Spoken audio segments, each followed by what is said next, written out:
was the minute around the first half hooter, let's say, rather than before it, because the hooter, I think, went whilst this play was going on.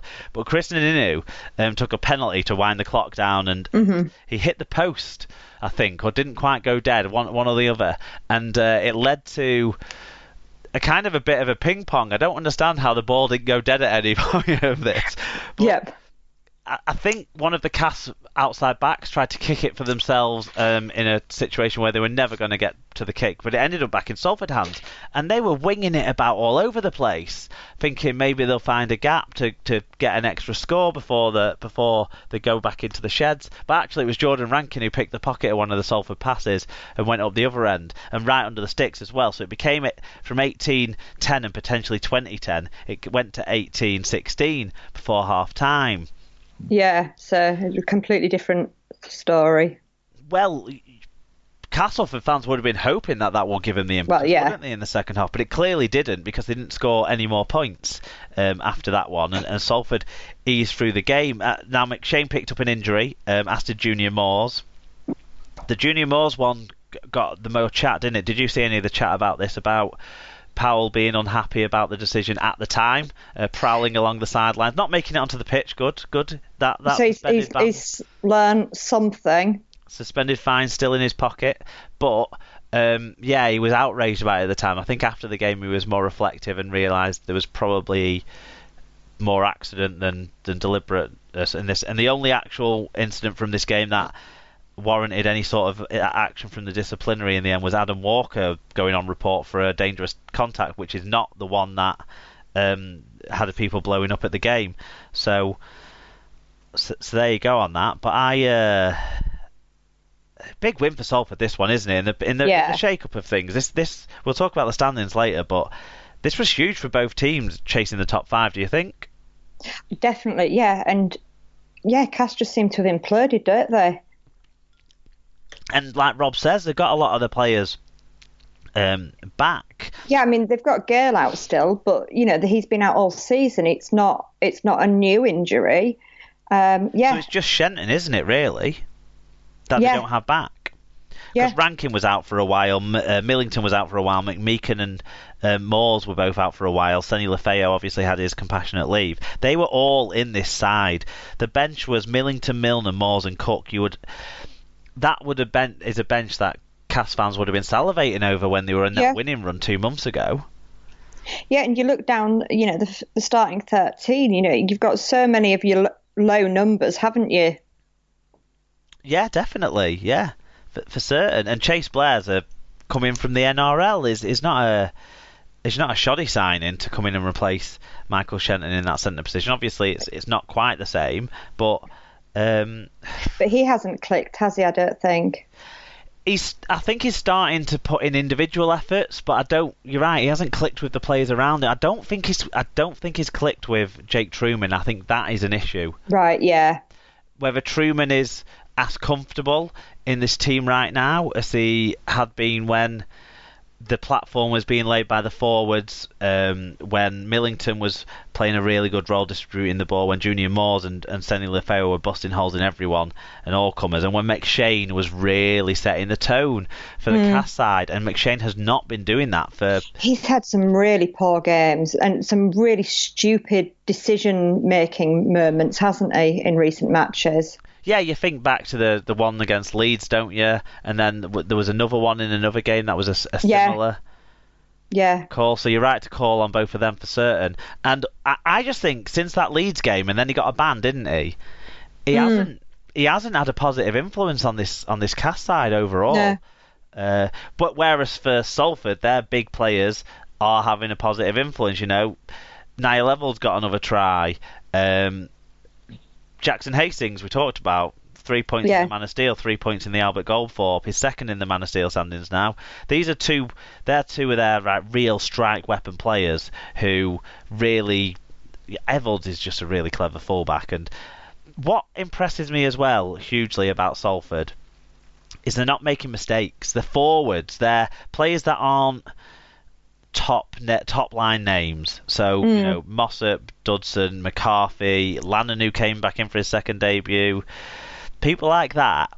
If they're not giving penalties away and dropping the ball, then they're doing a really good job for the side. Yeah, and your other players can build on that then, can't they? Even if they're not making the massive meters that maybe some other teams' forwards do, if they're not costing you meters with mistakes, then... Exactly. They're not throwing the ball around like some other prop forwards might do, in the league now, which is great to watch, by the way. Don't want to knock people passing the ball, but they're letting this is a side that lets their key skill position players play. Yeah. And boy have they played. So there you go. I think that's it's a Jackson Hastings show, and probably if there was a best try in the game, it might be the Daryl Alfert's one, where Jackson Hastings on the clip of that one is the main weapon in chief. So sums it up pretty well for me, that. Yep. Let's move on to what's next. It's the Friday night TV game, Sarah. Do you want to take us through the important information? Yep, so it was St Helens 36, Leeds 10. At half-time, it was St Helens 24, Leeds 6. It was watched by 11,448 people, sorry. That was a high-scoring game. It was, wasn't it? And Ben Thaler was the referee. So team stats. Saints' win was comprehensive with 335 metres more over 1 metre per carry, better average gain, and they had 8 more breaks than Leeds, although they did waste some opportunities to win by more, with 4 more errors for a high 20 errors in total. Neither teams tackled great, both had success rates below 90%. Individually, Tommy Makinson with 1 try, 12 tackle busts, 206 metres, 4 clean breaks, 3 offloads. Alex Wormsley with 6 tackle busts, 173 metres. Zeb Taylor with 120 metres. Aaron Smith with 41 tackles. And for Leeds, Callum Watkinson with 4 tackles. Oh, really? 40. 40 tackles. Sorry, that's me. Typo. I wondered how that was making the stats roundup. Callum Watkins with 40 tackles and Conrad Hurrell with 1 try assist, 8 tackle busts and 173 metres. It's a good job my mind works better than my typing does, doesn't it? That I remember how many it was. Yeah, sorry for that one, Sarah. But Malcolm Matios gets in touch again, and he says, schedule Karma, 4 games on a Friday night. Great idea. Does Super League have brain cells? Needs a CEO, maybe. Tom Andrews says, Saints clearly haven't got the send Leeds down memo. Send a weak team to London, then can't be asked to put 80 on Leeds. Hope Wire win it all. Paul Chamberlain says, watched it on super fast forward, as we all know the outcome, and I have better things to do with my life than watch Leeds. Looking forward to next week's managerial masterclass from Sir Kev. John Hamilton said, signs of Leeds from... Sorry, I'm really not... Signs of life from Leeds in the second 40. Defence much more resolute. Attacking options are still ordinary at best and laughable at worst. Felt like Saints still had a couple of gears to go, and Makinson is an unreal try scorer. Keeping control of that grounding was world class. St David said, decent first half after a flying start. Very messy, error-strewn second 40 from Saints, even though the result was never in doubt. Highlights were a Tommy Mac special and some more brilliant marketing from Wire. Bring it on, indeed, yeah. The plane, the banner.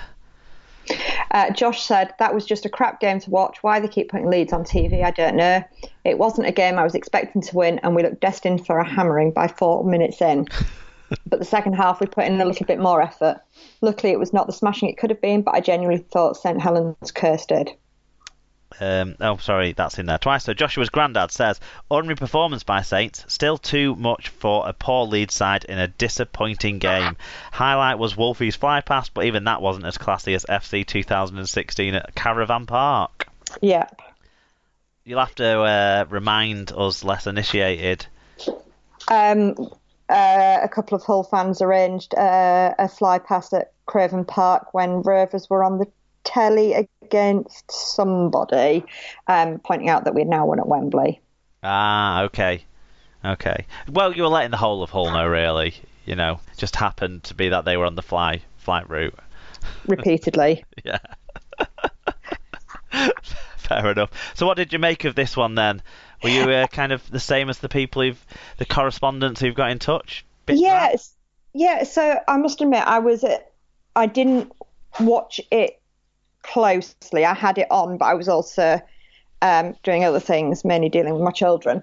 But I, I thought Saints actually looked quite poor. At times, I thought that they were going to put a lot more on Leeds.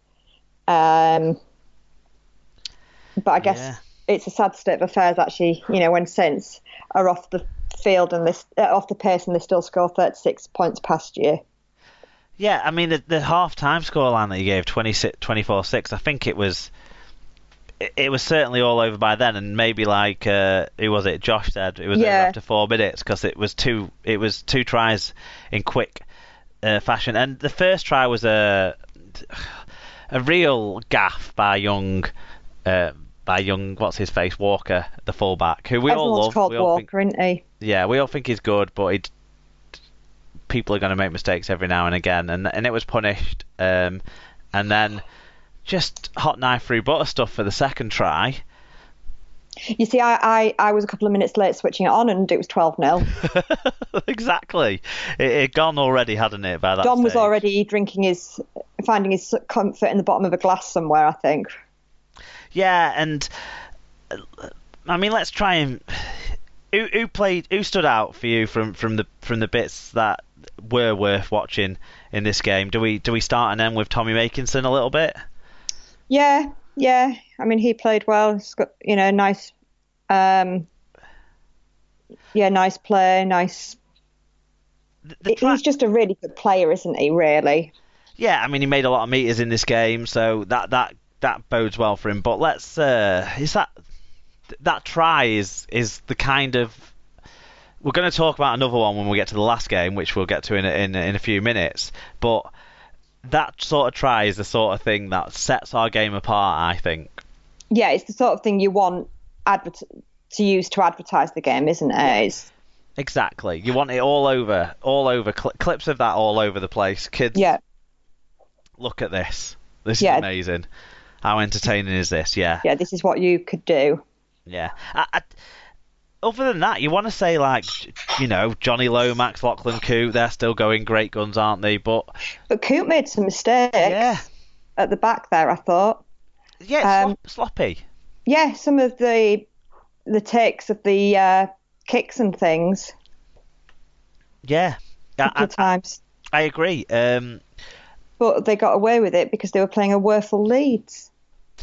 I think that sums it up, doesn't it? Really, I think that sums it up. They got away with being poor when they scored 36 points to 10. Yeah. I don't have a lot to say about Leeds after this game. I don't think this is the game that Leeds needed to be focusing on anyway. They've got a run of games now, which are important home games where they need to get some momentum behind them and get the South Stand singing for them rather than just waiting for the inevitable Richie Miley kick out on the full. Yeah.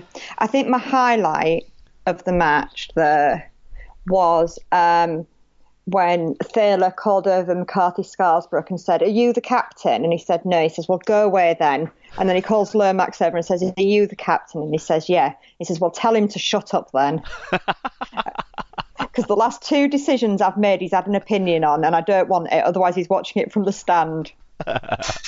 Hollywood Ben Thaler making sure all the cameras were focused on him there for. Yeah, and but similarly, one thing I didn't mention in the Rovers game was I actually thought Kendall handled it well. Yeah. When he called the players over and he says to them, "I'll tell you what I've told him. I know it's a big match, but if you don't let me if you try and take control off me, you'll be watching the rest of it from the stand." Yeah, completely. And like whereas in the Wigan game, there was the I don't think the whole game the referee wasn't in control. I don't think that's fair to say, but certainly the fight at the end of the game, Marcus Griffiths, the fight happened and could have been broken up pretty easily by the match officials at that stage, you would think, but it kind of had a second win, the fight. Yeah. Which that is a demonstration of a less experienced referee. Yeah. Whereas Kendall now is quite experienced, and certainly Ben Thaler's the most experienced one we've got in Super League nowadays. So you're right, that's a very, a good moment to point out because it was entertaining, wasn't it? It was fun. Everyone likes LMS being shut down. Yeah. But if that's the highlight of your match, then yeah, it says some. It I wasn't. mean,